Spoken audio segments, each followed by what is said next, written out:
Hello, bonjour et bienvenue sur ma chaîne.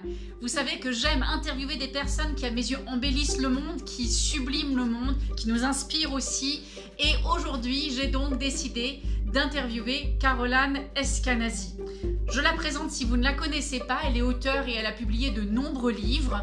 Elle est spécialisée dans le développement personnel par l'imaginaire et elle est aussi créatrice de jeux divinatoires.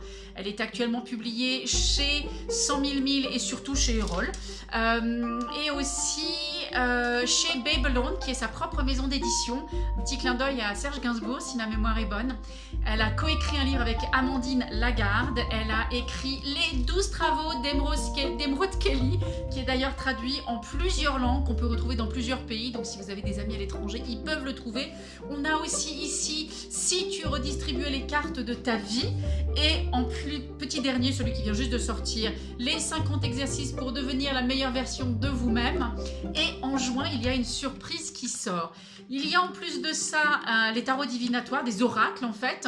Donc il y a le tarot de la nuit, il y a le 4 tarots qui sont chez Los Scarabeo, aussi chez US Game et Alliance Magique. Et je crois que c'est tout, sachant qu'une fois de plus, il y a une petite surprise qui arrive au mois de juin qui sort bientôt. Donc est-ce que j'ai oublié quelque chose ou est-ce que j'ai fait le tour ?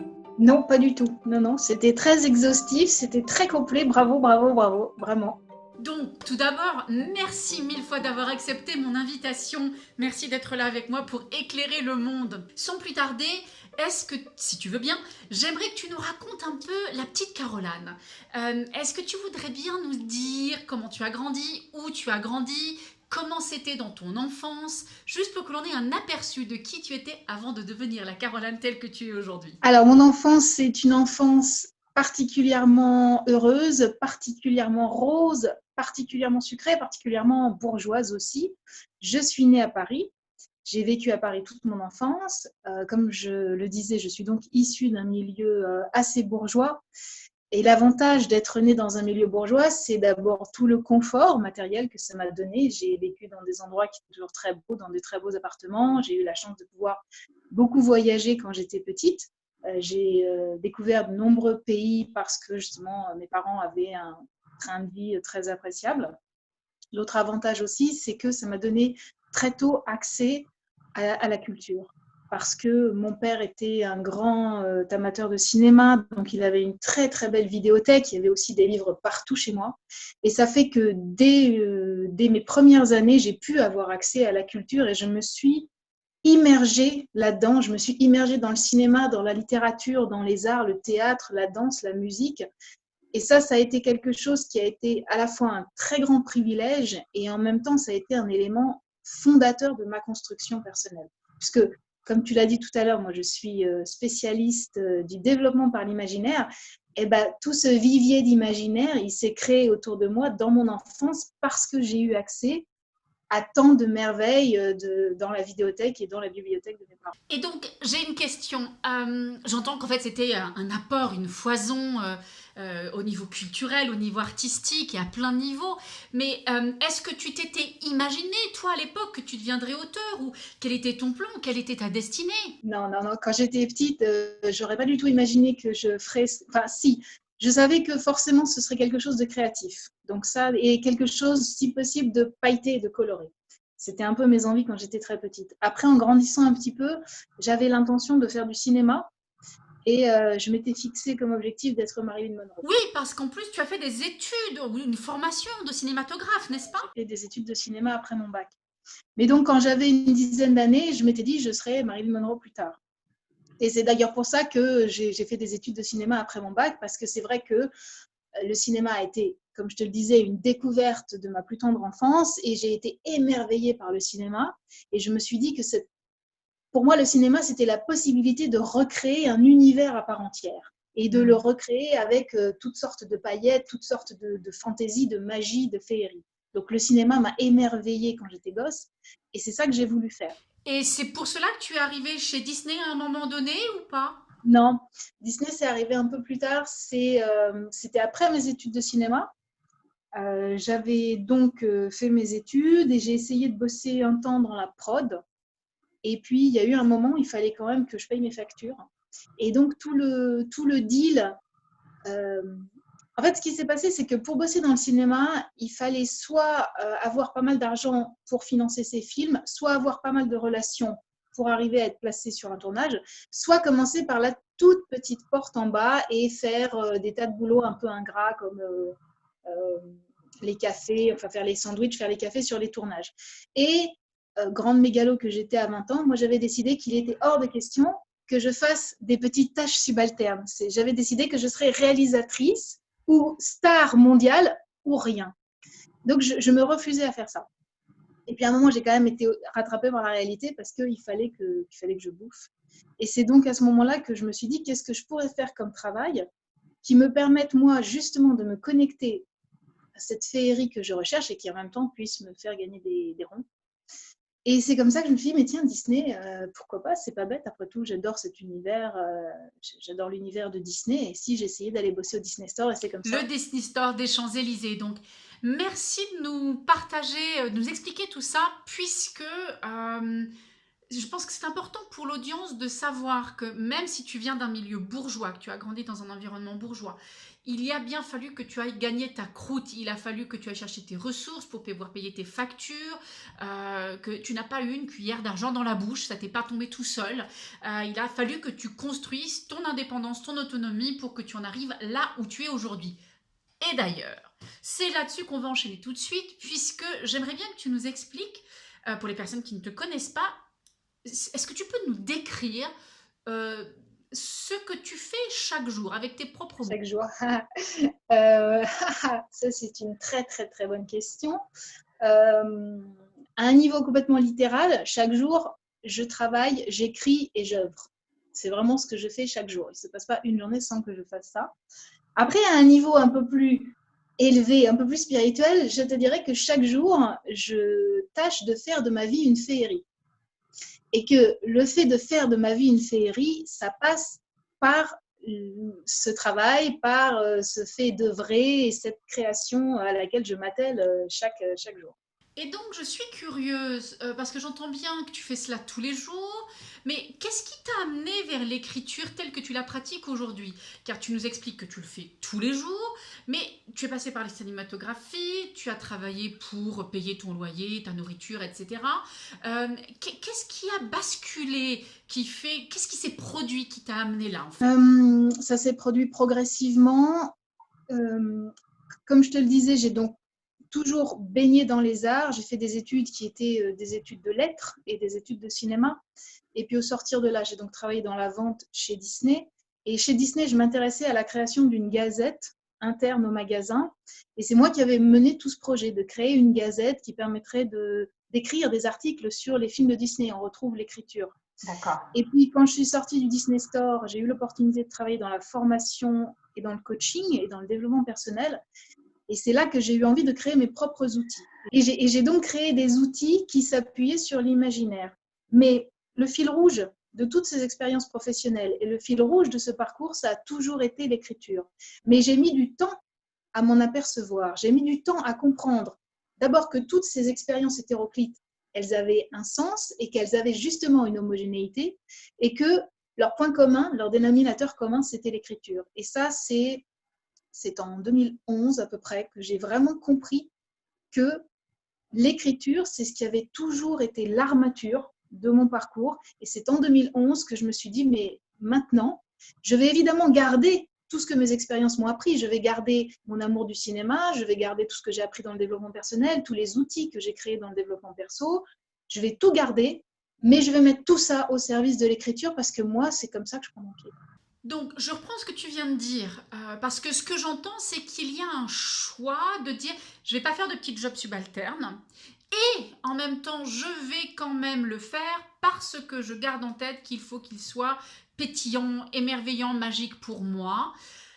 Forte de ça, tu as quand même le souci de faire les choses différemment, donc tu rajoutes la gazette, tu rajoutes le travail en développement personnel, dont d'ailleurs tu as coécrit quelques livres avec Amandine Lagarde, et c'est quand même un peu différent de ce que tu fais là maintenant. Donc je remarque qu'il y a une transition, et je m'interpelle de savoir, mais est-ce qu'il y a eu un moment où quelque chose t'a dit c'est ça, ou est-ce que ça a été plutôt quelque chose de graduel, un tilt, un clac, quelque chose, ou c'est plutôt un processus pas après pas qui t'a amené là où tu en es aujourd'hui. Est-ce que tu saurais nous l'expliquer? C'est évidemment une progression et c'est tout d'un coup, quand le bon moment arrive, le truc s'aligne et tout là, tu percutes. Et là, tu te dis, ah mais oui, bien sûr, c'est ça. Ok. Mais j'aime beaucoup ce que tu dis. J'aime beaucoup effectivement le fait que je suis quelqu'un qui ne peut pas passer à l'action et qui ne peut pas s'atteler à une tâche si je n'y trouve pas du sens. C'est impossible. Donc, si je trouve qu'un truc est subalterne ou que ça me gonfle ou que ça m'emmerde et que j'arrive pas à avoir du sens dedans, je ne pourrais pas le faire. Je ne passerai pas à l'acte. Ce sera comme ça. Ce sera impossible que je fasse le truc. Il faut toujours que je trouve du sens et que j'amène ma propre touche originale. Ok, ça c'est vraiment intéressant parce que je pense aux personnes qui viennent me voir en consultation, qui viennent me demander conseil via les réseaux sociaux aujourd'hui. Certaines de ces personnes me semblent être en perte de sens et vont dans le terme moderne qu'on utilise aujourd'hui, c'est la procrastination, avec beaucoup de culpabilisation. Et toi, ce que tu dis, c'est que ton étoile du Nord, ta boussole, c'est qu'il faut que ce que tu fasses ait un sens pour toi avant de passer à l'action. C'est bien ça? Complètement. Il faut vraiment que ça ait du sens et si possible que ce soit beau. Il faut que ça ait du sens et que ça soit beau, j'adore. C'est là où l'alignement se passe, c'est là où les choses se mettent réellement à leur place en fait. Donc ça c'est chouette, c'est un bel outil et vraiment merci de nous le dévoiler. Je crois que c'est vraiment important que les gens puissent entendre ça, c'est pas un concept fréquent. D'entendre quelqu'un qui dit bah, il faut que ça ait du sens et que ça soit beau parce qu'on est beaucoup dans la productivité, donc merci vraiment de nous l'avoir dévoilé, de nous avoir raconté ça. euh, Ma prochaine question, c'est la toute première fois où tu as vu un de tes livres chez un libraire. Tu es là, boum, t'arrives, je sais pas, à la Fnac, ton libraire local, tu vois dans la vitrine ou sur une des étagères, ton livre est là. Qu'est-ce qui se passe? Comment tu te sens? Qu'est-ce qui s'est produit à la première fois où tu as eu cette expérience-là? Je suis curieuse. C'était... ah, c'est drôle comme question. Enfin, drôle. Ça me tape un peu. C'était évidemment extraordinairement nourrissant. Enfin, c'est un accomplissement à part entière. C'est vrai que c'est une sensation formidable de rentrer dans une Fnac et de le voir. Mais dans mon cas particulier, je suis un animal très particulier. Donc, comme je ne fais jamais rien trop comme tout le monde, c'est vrai que dans mon cas particulier, le moment où je suis rentrée dans une Fnac et où j'ai vu mon livre, je m'étais déjà tellement habituée, parce que je savais que ça allait être dans une Fnac, je m'étais tellement habituée que ça ne m'a pas fait une vague de waouh, parce que en plus, c'est comme si j'étais déjà un peu passée à l'étape qui suit. J'ai un fonctionnement, je fonctionne vraiment comme ça, c'est-à-dire qu'à chaque fois que je franchis un pas, évidemment, je prends le temps de savourer le pas qui a été franchi, je prends le temps de remercier, tu vois, d'éprouver de la reconnaissance pour tout ce qui se passe à chaque fois dans ma vie. Mais c'est vrai que je reste beaucoup concentrée sur et l'étape d'après, quoi. Qu'est-ce que je fais maintenant? Donc ça, et donc quand j'ai vu mon livre dans une Fnac, bien sûr, j'ai été extraordinairement ravie de ça. Mais comme c'était fait, je me suis dit, bon, maintenant, qu'est-ce que c'est qui vient après? Voilà, bon. Mais ça, c'est pas forcément un truc que je conseille. C'est bien aussi d'arriver à se dire, c'est formidable d'avoir ça et de le savourer, de rester dans cette reconnaissance-là, tu vois. De pas... moi, je sais que je suis très, comme ça, toujours Don Quichotte sur son cheval, qui est l'étoile, après, plus loin, plus haut, plus fort, tu vois. Bon. Je sais que des fois, c'est bien aussi de descendre du cheval, de prendre le temps, de respirer les petites fleurs et de poser un peu les baloches, quoi. Tu viens de dire quelque chose de très chouette en fait, et parce que ça rejoint la question que j'allais amener juste derrière, qui était de savoir quelles étaient les étapes, peut-être 1, 2, 3, que tu donnerais à des personnes qui sont dans ce questionnement et qui se demandent mais qu'est-ce que j'aimerais faire, comment je pourrais amener de la beauté dans le monde, comment je pourrais partager cette unicité qui est la mienne. Et puis là, tu viens de me couper l'herbe sous le pied, hein, parce que tu viens de le dire en fait, toi, tu utilises la visualisation et tu t'es vu avec ton livre à la Fnac. Enfin, c'est ce que j'ai compris de ce que tu viens de me dire, en tout cas. Et donc, tu t'es préparée mentalement, tu t'es ouverte à cette opportunité.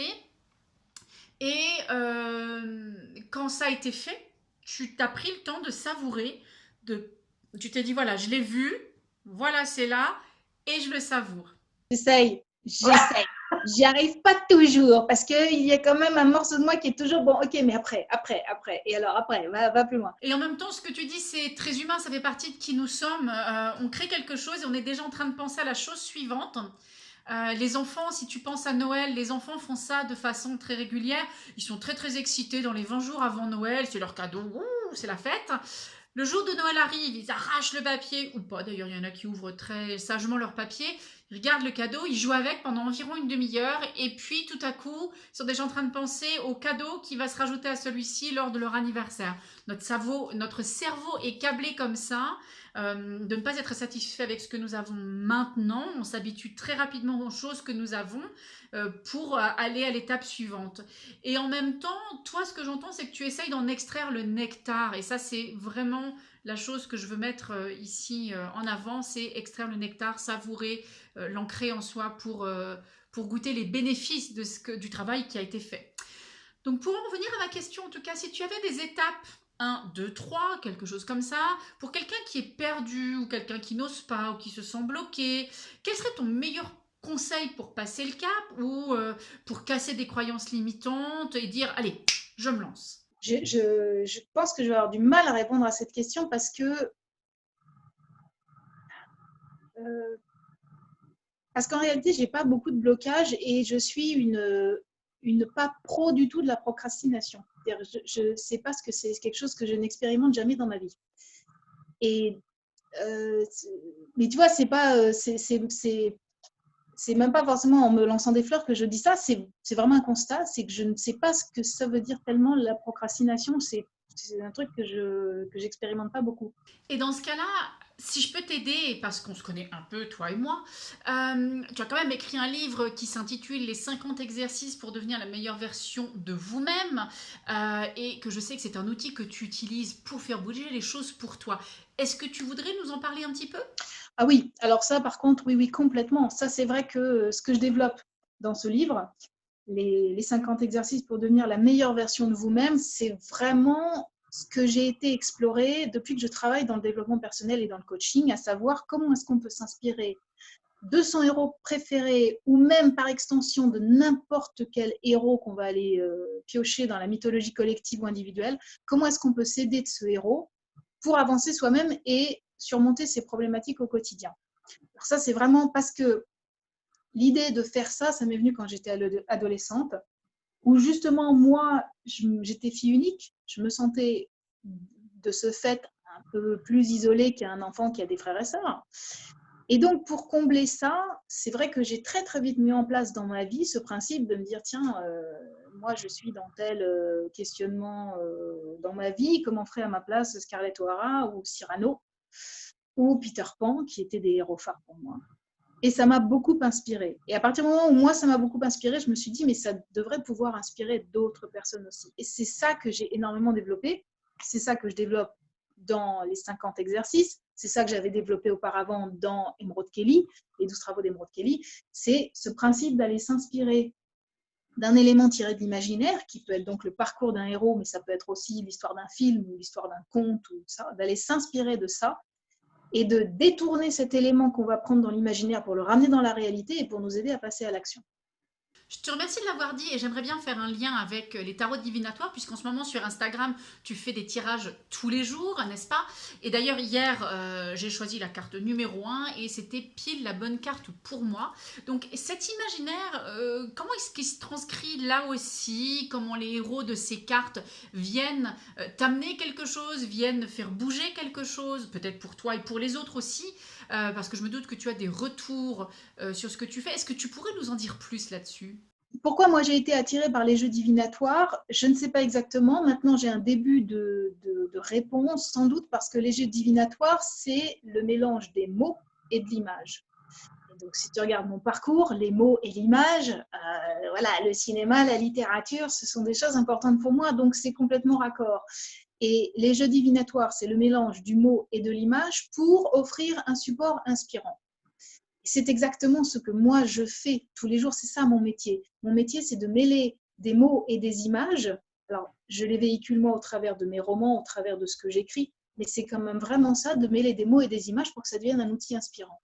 Donc, partant de ça, forcément, les jeux divinatoires, c'était amené à ce que ça me parle. Et en outre, c'est vrai que ça aussi, c'est quelque chose que j'ai découvert quand j'étais assez jeune. J'entrais en adolescence quand j'ai commencé à m'intéresser aux jeux divinatoires. Et ça a été un support dont je me suis beaucoup servi quand j'étais ado. Parce que quand on est ado, on est un peu tourmenté, on est un peu en questionnement, en grands travaux, en train de se dire qui suis-je, où vais-je, où cours-je. Et je m'étais servi des jeux divinatoires et ça m'avait beaucoup parlé. Et j'ai laissé ça de côté pendant un certain temps. Et les retrouvailles se sont faites en 2008 à peu près, où là, c'est là que je me suis mise à explorer tout ce champ des jeux divinatoires, et notamment celui du tarot divinatoire, le fameux tarot de Marseille. Et j'ai découvert un outil, mais un outil d'une puissance infinie, mais vraiment d'une puissance et d'une inspiration absolue. Et c'est ce qui m'a donné envie, moi aussi à mon tour, de créer des jeux. Et tu parlais tout à l'heure du 4 tarot, qui a été mon premier tarot. Et ben donc, on ne sera pas étonné de voir que ce jeu s'appuie sur les héros les plus mythologiques, les transforme en chats. Et c'est ça le but, quoi. C'est qu'on peut s'inspirer à travers les cartes d'un héros qui a été puisé dans l'imaginaire collectif. Cela répond exactement à ce que j'espérais que tu dises, en tout cas, car je le voyais aussi comme des héros, ou comme un héros. Surtout qu'en plus, l'interview n'a pas du tout été préparée et que je te surprends à chaque fois avec mes questions.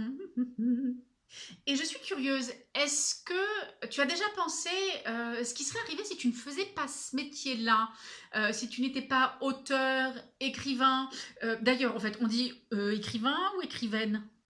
On dit comme on a envie. Je pense qu'il y a des tas de femmes pour qui c'est important de dire écrivaine. Pour moi, je n'aime pas la façon dont ça sonne. Donc je dis écrivain, de même que je dis auteur sans E, ou je dis pas autrice non plus. Je dis auteur sans E et écrivain parce que c'est comme ça que c'est OK pour moi. D'accord. Mais Donc, je voulais te demander, par rapport à toi, donc, auteur, écrivain et créatrice de jeux divinatoires, si tu ne faisais pas ça, qu'est-ce que tu penses que tu ferais? euh, honnêtement, je ne peux pas te dire du tout. Je pense que mon destin a eu plein d'occasions où il aurait pu prendre un autre tournant. Quand j'étais plus jeune, il y a eu un moment, j'ai eu très envie d'être primatologue. Et puis ça m'a passé. J'ai eu très envie d'être née dans les parfums. Et puis ça m'a passé aussi. Donc je ne sais pas ce que j'aurais fait. À un moment aussi, je me suis dit que finalement, j'avais été un peu... Mon éducation aurait très bien pu faire que je sois une femme au foyer, dans un appartement cossu, à m'occuper de mes enfants, à aller faire du shopping, avenue Montaigne, tu vois, bon. Et puis, bah, donc, qu'est-ce que j'aurais fait si je n'avais pas fait ça? Honnêtement, je ne sais pas. Je ne sais pas du tout. Donc, quelque part, il n'y a pas eu d'autres options. Oui, si, enfin, il y a eu quelques portes qui se sont ouvertes ici et là, mais toi, tu ne les as pas prises en fait. Tu as fait le choix de ne pas les prendre. Ouais, oui, puis c'était pas des vocations, quoi, c'était des possibilités à un moment auxquelles j'ai songé. Mais aujourd'hui, il y a une chose à laquelle, et ça, je ne l'ai compris que bien plus tard. Et pourtant, je crois que ça donne tout son sens à mon parcours. C'est que quand j'avais 8-9 ans, j'ai découvert Mary Poppins au cinéma. Et quand je l'ai vue à l'écran, je me suis dit, mais je veux être ça. Je veux être elle. Je veux être cette dame. C'est-à-dire, je veux être la nana qui, quand elle arrive, tout se transforme. Et tout devient de la féerie. Et tout devient possible. Et je veux être ça. Et c'est une saveur, c'est une sensation que j'ai ensuite un peu perdue de vue, tu vois, pour me consacrer à d'autres choses, parce que je suis entrée en adolescence et tout ça. Et c'est au fil du temps, et aussi en analysant tout ce que je créais, tout ce que je faisais, mes romans, que tout d'un coup, je me suis dit, mais bon sang, en fait, cette Mary Poppins, elle est là et elle m'habite depuis ce moment-là. Et aujourd'hui, c'est, toi, tout à l'heure, je te disais, mon but, c'est de faire de ma vie une féerie, c'est ce que j'essaie de transmettre. Bah oui, mais voilà, je suis exactement dans la posture de Mary Poppins, qui a envie de faire de sa propre vie une féerie, et que ça ruisselle autour, pour que les autres soient embarqués dans cette féerie eux aussi. Donc, cet événement que je n'avais pas mesuré forcément à l'époque, je pense que cet événement a été un élément fondateur lui aussi. Ah oui, cool. Pour en venir à notre audience, justement, car tu viens de dire que ce moment-là, ça a fait shebang en toi quand tu avais 8 ans et que tu t'es dit, mais c'est ça que je veux être Mary Poppins. Qu'est-ce que tu conseillerais donc à notre audience de comment se reconnecter à un moment où eux aussi ont ressenti quelque chose dans l'enfance, un instant où ils se sont dit, ah, je veux être ça. Est-ce qu'il y a une astuce que tu aurais envie de leur partager, de leur conseiller pour s'y reconnecter peut-être? Déjà, c'est prendre le temps. Et remarque qu'en ce moment, c'est pas mal. En ce moment, c'est pas mal. On a un peu plus de temps. Le confinement peut aider à certains éveils, à certains recentrages, à certaines descentes en soi. Donc, je pense que de toute façon, si tu veux faire des belles découvertes sur toi, le premier impératif, c'est de se connaître soi-même. Tu ne peux pas espérer que tu vas aller très loin si tu ne te connais pas toi-même. Et si tu veux te connaître toi-même, c'est-à-dire qu'à un moment, il faut que tu rentres à l'intérieur, que tu ailles tout regarder, le passé, le présent, potentiellement le futur, que tu ailles tout regarder et que tu prennes juste ce temps d'apprentissage de toi-même, à la fois d'apprentissage et d'apprivoisement de toi-même pour savoir qui tu es et qu'est-ce que tu as dans les veines, quoi, d'une certaine manière. Donc, moi, ce que je pourrais conseiller, c'est de prendre ce temps, de rentrer à l'intérieur de soi, d'aller explorer un peu comme un explorateur, de regarder tout ce dont notre vie a été faite, tout ce dont elle a été constituée, et de se dire quels sont les moments où j'ai eu cette sensation de, comme tu as dit, là, ah ouais, d'évidence, que tout d'un coup, là, il se passait un truc, que c'était essentiel, tu vois, et d'aller repérer ces moments-là. Et puis, une fois qu'on les a repérés, de se dire, mais pourquoi c'est important ce moment-là? Qu'est-ce que j'ai ressenti et qu'est-ce que ça m'apporte comme éclairage? Je trouve que c'est tellement important ce que tu viens de dire, parce que un, c'est je me prends le temps et deux, j'apprends à me connaître moi-même. Je vais faire ma propre odyssée dans les profondeurs de moi-même. Oui, c'est là où je dois aller en fait. Je dois aller dans les parties que je considère sombres de mon être, ces parties qui me font peur et je dois y aller avec courage, avec bravoure. Me rendre compte qu'en fait, à l'intérieur, il y a quelque chose de précieux quand tu dis s'apprivoiser soi, parce que quand on rentre à l'intérieur de soi, on découvre un autre univers, et je trouve que cet univers, en fait, on se rend compte qu'il a toujours été là, mais on a dû mettre des couvercles dessus, alors que pourtant il est puissant et il est vraiment précieux, mais ces couvercles dessus, ils nous coûtent aujourd'hui émotionnellement, mentalement, physiquement, ils nous ont coûté depuis des années, mais on s'en rend compte au moment où on fait cette démarche et retenir toute cette énergie est fatigant, alors qu'en fait elle n'a qu'une envie, c'est de se montrer et de sublimer le monde avec le joyau que nous sommes en fin de compte, et c'est parfait que tu le décrives comme ça. Est-ce qu'il y a quelque chose que j'ai oublié de te demander? Est-ce qu'il y a une chose ou quelque chose que tu aimerais partager avec l'audience? Et après ça on va faire un petit jeu. Écoute, ça me paraît peut-être juste peut-être propice que pendant 1 minute, on parle du contexte dans lequel nous faisons cette interview, qui est donc un contexte de confinement, de Covid-19, on peut dire d'événements mondiaux un peu extraordinaires hein, quand même. Et moi, depuis tout le début de tout cet épisode qu'on traverse, j'ai appris énormément de choses sur moi. Et je pense que justement, en ce moment, c'est vraiment le moment d'aller se regarder. Enfin, je pense qu'en ce moment, c'est important justement de parvenir à se connecter à de la beauté et à de l'abondance. Je sais que c'est un peu galvaudé comme discours, mais ça reste quelque chose qui me paraît vraiment, vraiment fondamental. Moi, c'est comme ça que je me suis rétablie par rapport au début de tout cet événement où j'étais un peu, je me suis pris un peu un choc, tu vois, dans la face, comme tout le monde, hein, évidemment. J'ai été un peu en sidération, enfin, complètement sidérée par le truc. Et je me suis rétablie petit à petit, justement parce que j'ai réussi d'abord à me reconnecter à des gens que j'aime et qui sont formidables, hein, grand clin d'œil. Et puis ensuite parce que au fur et à mesure, j'ai réussi aussi à me reconnecter à du beau et à de l'abondance. Et je pense que, voilà, peut-être c'est important simplement de se replacer dans ce moment qu'on est en train de vivre tous ensemble, qui peut, si on décide que ce soit le cas, bien sûr, ça n'enlèvera pas toutes les difficultés qui peuvent être liées à cette circonstance, mais quand même de faire consciemment ce choix de regarder le truc du côté le plus lumineux. Ça n'enlève pas le côté sombre, mais tant qu'à faire, autant regarder le truc le plus lumineux. Voilà, c'est ça que j'avais un peu envie de dire, parce que pour moi, là, en ce moment, je traverse une période qui est extrêmement lumineuse et extrêmement abondante, alors qu'en théorie, bon, c'est pas gagné, tu vois, que ce soit le cas. Et ben, finalement, je trouve que cette période, elle est elle a quelque chose de magique malgré tout. Oui, et je pense qu'elle est, enfin c'est mon point de vue personnel bien sûr, et tu ne fais qu'enfoncer des portes grandes ouvertes pour moi en tout cas. Il me semble que c'est vraiment un moment propice à se reconnecter à la beauté du monde, la beauté de soi-même, qui nous amène cette lumière dont tu parles, qui est là pour nous éclairer, pour nous aider. Dans les méthodes que j'utilise en thérapie, on utilise toujours le positif, le beau, le bon, l'agréable, le plaisant, pour accroître notre capacité à accueillir une expérience, un vécu, parce que nous sommes quelque part un récipient.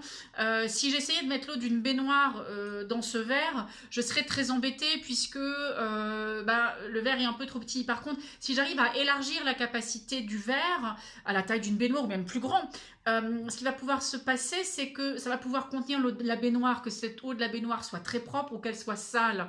Donc c'est la taille du contenant, en fait, du container, va aider à pouvoir accueillir peu importe. Et c'est comme nous les êtres humains, en fait, c'est le principe dans les consultations. Quand on amène la beauté et la partie positive, on se recharge en positivité, on accroît notre capacité à accueillir les expériences de vie, que ces expériences soient difficiles ou agréables. Parce que si je n'ai pas assez de place à l'intérieur de moi, toute expérience, qu'elle soit agréable ou désagréable, sera trop et potentiellement je risque d'être submergée. Donc c'est comment j'élargis ma capacité pour accueillir toutes les expériences et encore plus d'expériences dans la vie. Je crois que ça c'est vraiment important. Donc merci d'avoir ajouté cet élément que je n'y avais absolument pas pensé alors que nous sommes en plein Covid, on est en plein dedans et j'avais complètement oublié. Donc merci d'avoir ajouté cet élément. Est-ce que tu te sens prête pour jouer un jeu avec moi? Toujours. Super. Alors ce jeu fonctionne de la façon suivante. Je te donne un mot, tu réponds un mot du tac au tac et tu n'as pas le droit de réutiliser le même mot 2 fois. D'accord. On va respirer, ça va bien se passer. Écriture, Inspiration. tarot, Divinatoire. chat, Oh, euh, euh, divin. Mary Poppins, Féerie. lumière, Soleil. créativité, Œuvre. J'ai hésité entre œuvre et chef-d'œuvre. Œuvre. super, merci. Est-ce qu'il y a un mot qui te ferait plaisir à toi? Non, je les ai tous dit parce que je m'aperçois que j'ai un champ lexical qui revient toujours dans ma bouche, forcément. Et je crois que je les ai dit. Il y a l'imaginaire, l'inspiration, la création, la beauté, le sens. Et je les ai dit. De toute façon, c'est vraiment mon champ lexical. Donc voilà, je crois que j'ai dit tous mes mots importants. Je te remercie du temps que tu as pris avec nous aujourd'hui, vraiment. Et pour toutes les personnes qui nous regardent et qui nous écoutent et qui sont intéressées par toi et par ton travail, on te retrouve sur Facebook, on te retrouve sur Instagram, sur Twitter. Tu as un site internet qui s'appelle Les Mondes de Caroline. Je mettrai bien évidemment les liens en dessous de cette vidéo. On peut acheter tes œuvres à la FNAC, chez Amazon, bien sûr chez votre libraire préféré. Et sur ton site, tu as tous les liens qui vont vers les distributeurs, c'est ça? C'est ça, il y a ma page Facebook Caroline Eskenazi auteur, il y a mon compte Instagram Caroline Eskenazi, il y a mon blog lesmondesdecaroline.com qui récapitule tout ce que j'ai fait, tous les livres que j'ai écrits et qui met les liens vers tous les sites vendeurs. Et on peut effectivement, j'ai ma chaîne YouTube aussi qui s'appelle Les Mondes de Caroline. Et on peut me trouver effectivement à la vente sur le site d'Amazon et puis après sur les sites de mes différents éditeurs, donc Los Scarabeo pour les tarots, Erol pour les livres, Babylone, comme tu l'as dit, qui est ma petite maison d'édition virtuelle sur Amazon. Donc on peut retrouver tout. À partir du blog, tout est indiqué. On peut me suivre à la trace sur le blog. Formidable. En tout cas, tous les liens seront sous cette vidéo pour que notre audience puisse te retrouver. Encore mille merci pour ton temps, pour le temps que tu as consacré aujourd'hui, qui n'était pas un temps d'écriture. Merci du fond du cœur et je te souhaite plein de lumière. Merci à toi. Merci infiniment.